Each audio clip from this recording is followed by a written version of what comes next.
ঠিকা প্রজাদের উত্তরাধিকার সত্ত্ব দিতে তৎপর পুরো প্রশাসন। ঠিকা প্রজাদের স্বার্থে রাজ্য সরকার বড়সড় সিদ্ধান্ত নেয়। ঠিক হয় ঠিকা জমির নাম পরিবর্তনের মাধ্যমে উত্তরাধিকার সত্ত্ব দেওয়া হবে। মুখ্যমন্ত্রী মমতা বন্দ্যোপাধ্যায়ের নির্দেশে রাজ্য মন্ত্রিসভা এই বিষয়ে শিলমোহর দেয়। এবার সেই কাজকে সার্থক রূপ দিতে এগিয়ে এলো পুরসভা। বর্তমানে কলকাতায় 2000 একরের বেশি জমি ঠিকা আওতায় রয়েছে।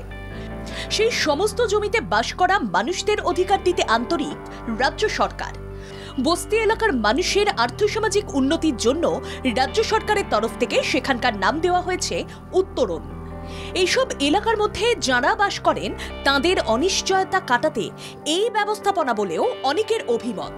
এই বিষয়ে টাউন হলে কাউন্সিলরদের গাইডলাইন বুঝিয়ে বলেন মেয়র ফিরহাদ হাকিম।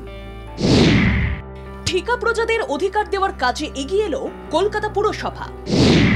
প্রমোটার ইচ্ছে করলেই উচ্ছেদ করতে পারবেন না ঠিকা প্রজাদের।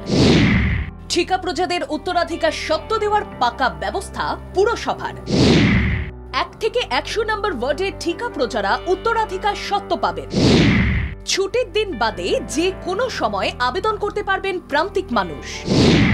ঠিকা প্রজাদের ক্ষমতা না থাকলে বাংলার বাড়ি প্রকল্পে বাড়ি নির্মাণ।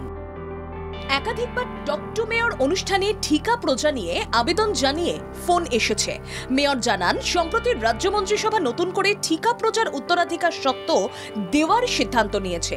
সেই মতো অধিকার প্রদানের কাজে গতি এলো। কিন্তু যারা সত্যিকারের ঠিকা প্রজা, যারা নিজেদের শর্ত নিয়ে এতে কলকাতায় থাকতে পারেন এবং নিজেরাও ডেভেলপ করে নিতে পারেন, ব্যাংক লোনও পাবেন। আর সেকেন্ড কথা হচ্ছে, না পারেন তাহলে বাংলার বাড়ি সরকারের তরফ থেকে তৈরি করে দেওয়া হচ্ছে স্টেট 4, সেখানেও তারা সেই সুযোগটাও নিতে পারেন। আমার মনে হয় প্রায় এটার জন্য 15,000 ফ্যামিলি উপকৃত হবে। বস্তি এলাকার মানুষের অধিকার রক্ষা করার জন্য বাংলা সরকার আন্তরিক। এখন ঠিকা প্রজারা বাংলার বাড়ি প্রকল্পের আওতায় এলে তাদের সুখী গৃহকোণের স্বপ্ন পূরণ হবে বলে আশা শহরবাসীর।